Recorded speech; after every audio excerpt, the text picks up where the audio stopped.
안녕하세요. 베리드림입니다.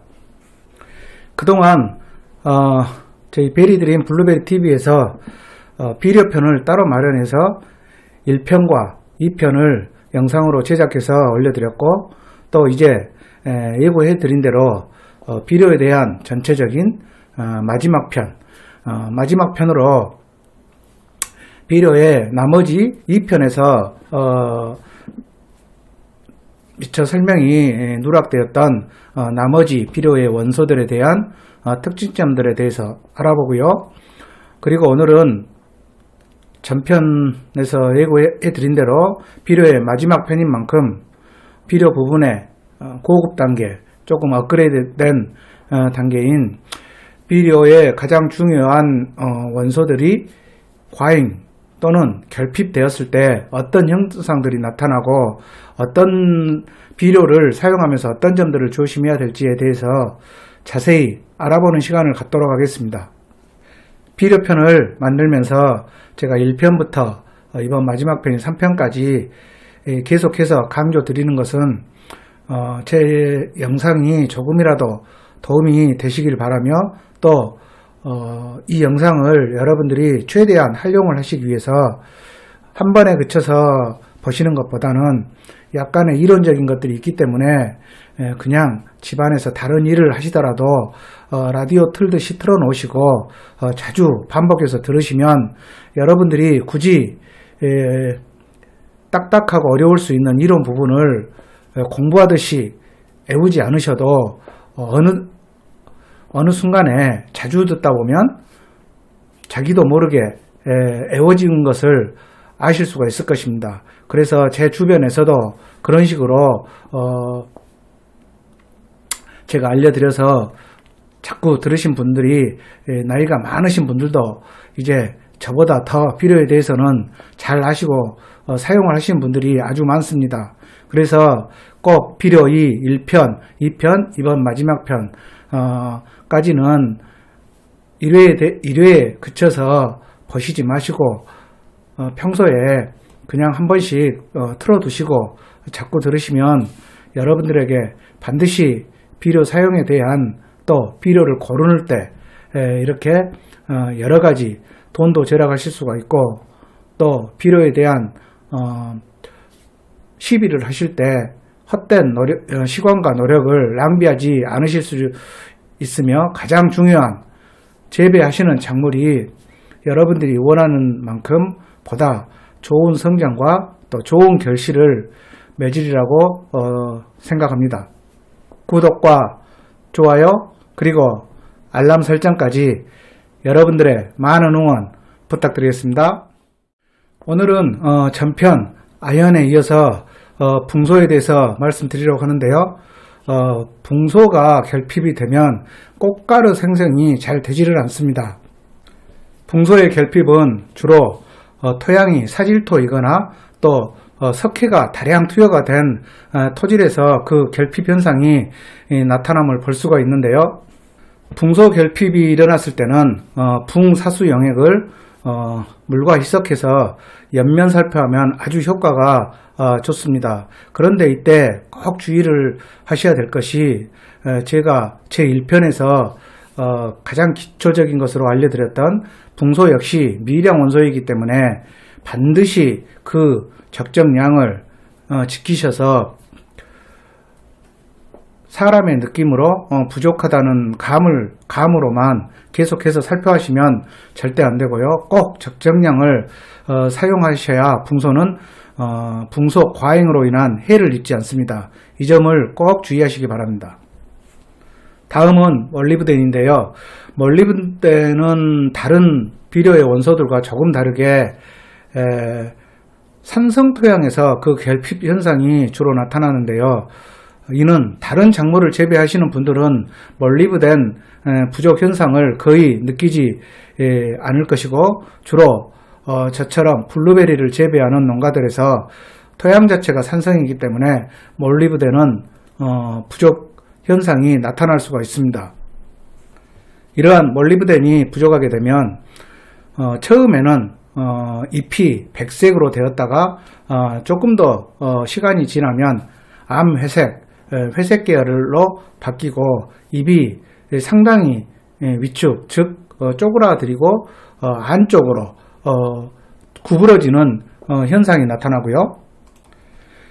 그렇게 암회색까지 되었을 때도 방치를 하게 되면 잎이 백색과 암회색이 얼룩이 지게 되어집니다. 그리고 잎 가장자리 둘레가 위쪽으로 향하고 잎은 전체적으로 구부러지는 형태로 진행이 되고요.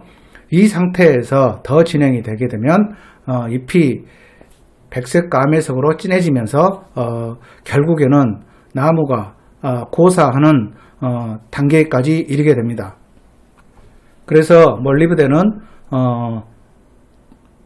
말씀드린 대로 일반적인 작물을 재배하시는 농가분들은 어차피 토양 자체가 중성 또는 알카리화가 되어 있을 것이기 때문에 몰리브덴 결핍 현상을 걱정하실 필요는 없는데, 몰리브덴이 산성 토양에서 주로 발생하기 때문에 블루베리를 재배하시는 농가분들은 몰리브덴 부족 현상이 간혹 나타날 수가 있습니다. 그런데 결핍 현상에서 말씀드린 것처럼 몰리브덴의 결핍 현상은 다른 비료 원소들의 결핍 현상과 차이가 현격히 잎에서 색깔의 차이가 나기 때문에 금방 구분하실 수가 있습니다. 그래서 이렇게 잎이 흰색 또는 암회색이 약간 비치기 시작하면 바로 몰리브덴 원소를 소량 투여를 하시면 바로 회복이 가능하게 되겠습니다. 그 다음 비료 원소는 염소인데요.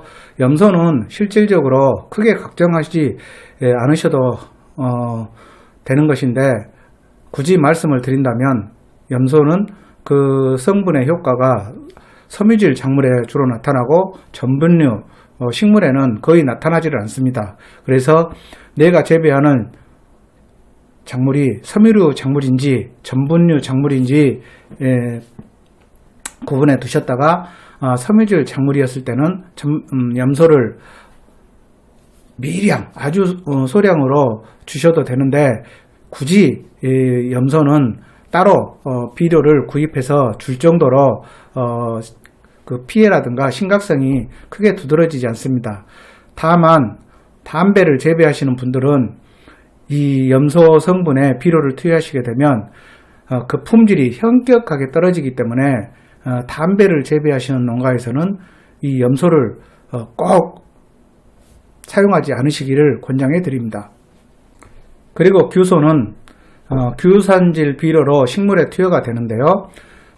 규산의 역할은 식물체 표면에 표피세포를 아주 강하게 만들기 때문에 규산질 비료를 투여를 하게 되면 식물체가 더 버팀 현상이 뚜렷하게 개선이 됩니다. 그래서 쓰러지는 것을 방지하겠죠. 이를 응용을 해가지고 겨울철 동해 방지를 위해서 표피를 강화시키기 위해서 규산질 비료를 투여하기도 한답니다. 자, 그리고 마지막으로 토양 유기물인데요. 유기물은 제가 전에 영상에서도 말씀을 드렸지만 모든 썩는 것은 유기물이 될 수가 있다고 했는데, 토양 유기물은 동물과 식물의 사체 또 썩어서 흙 속에서 분해가 되고 그 원 형체를 알 수 없을 정도로 물질이 변화되는 것을 우리가 토양 유기물이라고 그 의의를 정하고 있습니다. 이처럼 토양 유기물은 그 구성 원소가 탄소, 산소, 수소, 질소 이렇게 4가지 비료의 원소들을 포함해서 가지고 있는데요. 이러한 유기물을 사용하게 되면 흙의 성질과 조직을 좋게 해서, 쉽게 말해서 좀 부드럽게 만들어주는 역할을 하기 때문에 모든 식물의 뿌리가 자기가 원하는 방향 또 원하는 수분과 양분이 있는 쪽으로 쭉쭉 뻗게 하는 그 역할을 하게 된다고 볼 수 있습니다. 토양 유기물은 땅속의 공기가 잘 순환되도록 도와주는 역할을 하기 때문에 그로 인해서 뿌리가 호흡을 하는데 아주 도움을 많이 주고요. 또 땅속에 있는 미생물의 양분도 되기 때문에 미생물을 성장시키고 또 많이 발생하게 하기도 하고, 흙을 검게, 우리가 유기물을 보면 주로 검정색의 색깔을 알 수가 있는데 검게 변하기 때문에 토양 자체의 지온 상승 효과까지 발생하게 하는 효과를 나타내게 됩니다. 그리고 또 하나 중요한 것은 유기물은 그 자체적으로도 이런 좋은 역할도 하고 비료의 원소를 4가지나 품고 있기 때문에 자체적인 양분도 중요하지만 땅 속에 있는 여러 가지 양분인 질소, 인산, 칼륨, 석회 등 이런 양분들을 저장할 수 있는 능력, 즉 양이온, 치환 용량을 증가시켜서 땅속의 비료들을 붙잡아두는 역할이 아주 커서 그 비료가 작물에게 그 역할을 제대로 하게끔 도와주는 역할을 하는 아주 중요한 일을 하게 됩니다. 그래서 비료 성분들이 도망가지 않게 식물에게 사용되게 하게 함으로써 식물이 그 비료를 온전히 먹고 성장하는 데 도움을 주는 아주 중요한 역할을 한다고 볼 수가 있습니다. 다음으로는 비료의 성분들이 블루베리에 미치는 영향에 대해서 좀 알아보려고 하는데요. 우리가 농가에서 자주 사용하는 인산, 인산의 결핍이 블루베리에 자주 나타나는가에 대해서 알아보겠습니다. 실질적으로 블루베리 재배 포장지인 토양에서는 인산이 자체적으로 공급이 많이 되어 있다고 볼 수가 있어서 블루베리 포장 자체에 인산이 부족하다는 것은 실질적으로 블루베리가 필요할 정도의 인산은 충분히 갖고 있다고 보는 것이 맞다고 볼 수가 있습니다.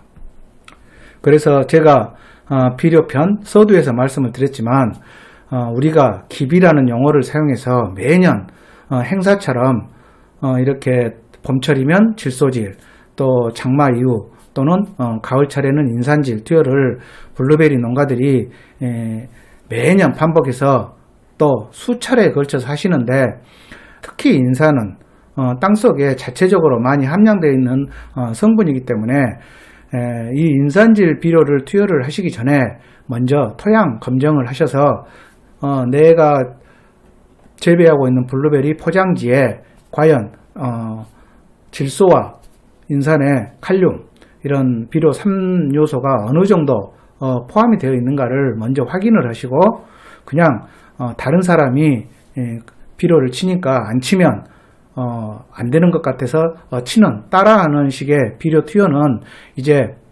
삼가하시고, 이렇게 인산이 과투여가 되지 않도록 하시기 바라며, 이 인산이 부족하게 되면 잎이 작아지고 잎끝과 가장자리에 가운데 부분이 아닌 끝과 가장자리에 진한 초록색 또는 자주색으로 변하기 때문에 인산 부족 현상은 바로 아실 수가 있습니다. 그래서 토양 검정까지는 못 하시더라도 잎에서 확인을 하시고 인산 투여 시기에 잎끝이 초록색으로 되었는지 또는 잎 가장자리 부분이 자주색으로 변했는지, 이 색깔 변화만 샘플적인 나무를 선정을 하셔서 체크를 하시면 내 토양에 인산질 비료가 부족한지 아닌지를 체크를 하실 수가 있습니다. 다음은 칼륨.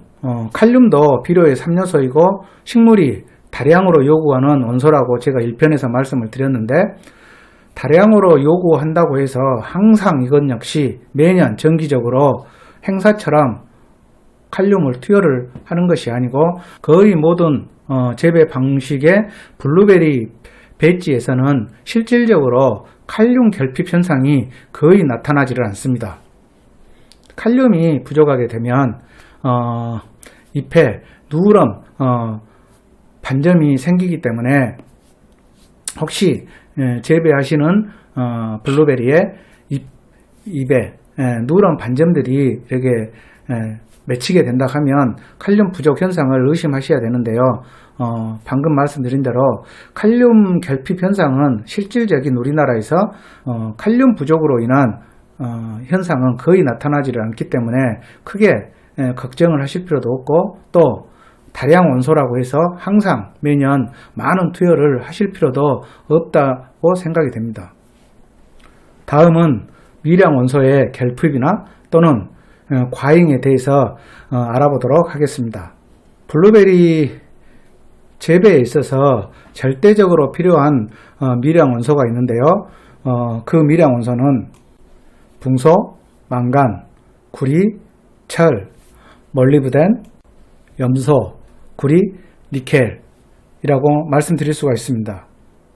그런데 예를 들어서 이 미량 원소가 가령 붕소가 토양에 실질적으로 많이 있다고 하더라도 토양 자체가 수분이 없이 건조해져 버리면 붕소가 그 역할을 할 수가 없습니다. 그래서 실질적으로 토양에는 그 원소가 많은데 식물이 이를 활용을 하지 못하게 만들어지는 경우도 있습니다.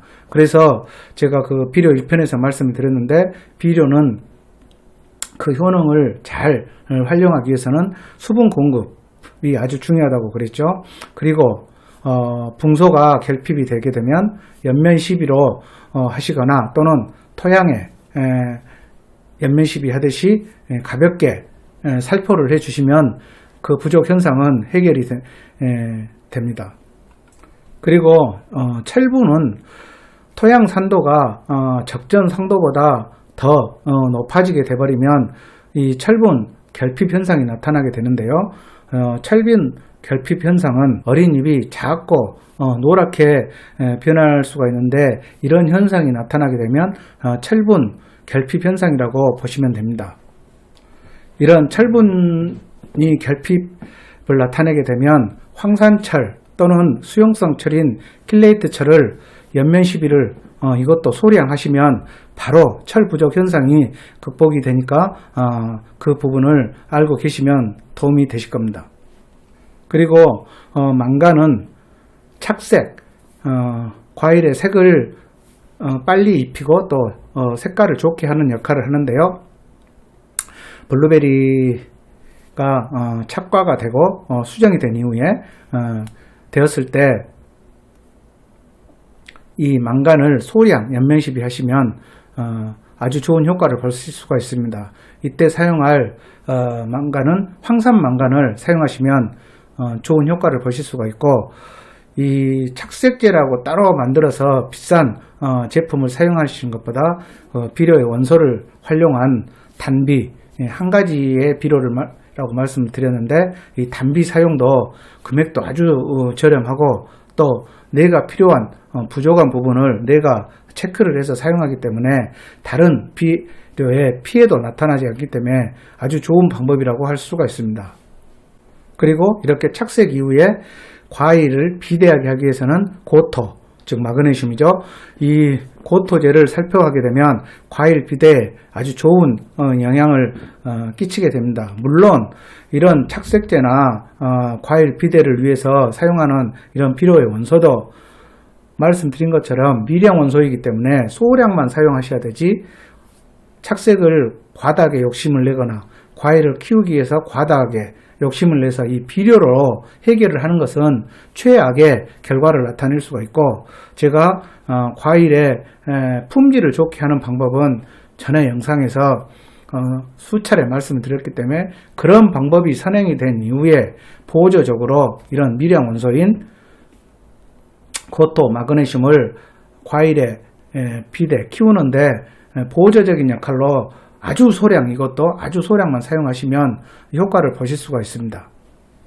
이 고토도 블루베리를 재배하신 농가분에서는 비료상에서 황산고토라고 된 단비를 사용하시면 되는데, 통상적으로 물과 200에서 500배 액으로 희석해서 사용하시고 연면 시비로 다시 말씀드리지만 아주 소량만 사용하시면 과일 비대에 보조적인 역할을 할 수 있으리라 봅니다. 이상 오늘은 비료에 대한 마지막 편인 3편까지 영상으로 알려드렸습니다.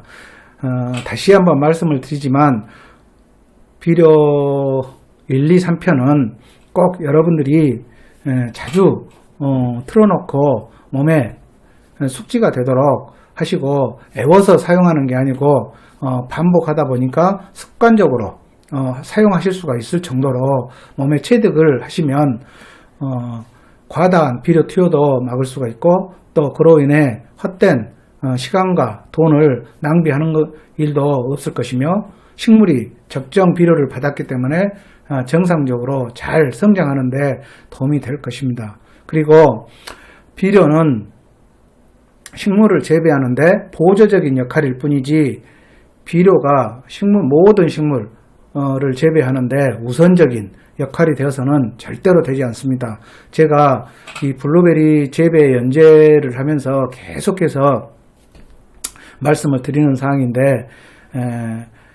어떤 비료가 좋냐 이런 식의 질문은 이제는 피하시고, 이런 비료의 각 원소별 특징점, 또 그리고 그 비료가 하는 일을 정확히 꼼꼼히 따져보셨다가 나에게 맞는, 바로 옆 사람이 아무리 어떤 비료를 많이 친다고 하더라도 현혹되지 마시고 나에게 맞는 비료, 또 적정한 비료를 꼭 투여하시기를 바랍니다. 그리고 비료가 잘 그 효능을 나타내기 위해서 수분 공급도 적정한이 되어야 그 비료의 효과가 상승이 되기 때문에, 비료만 투여하고 비료가 그 효과를 나타내지 못하게 환경을 만들어 버리면 비료 투여는 아무 의미가 없기 때문에 꼭 이 수분 공급을 적절하게 해 주시기도 부탁을 드리겠습니다.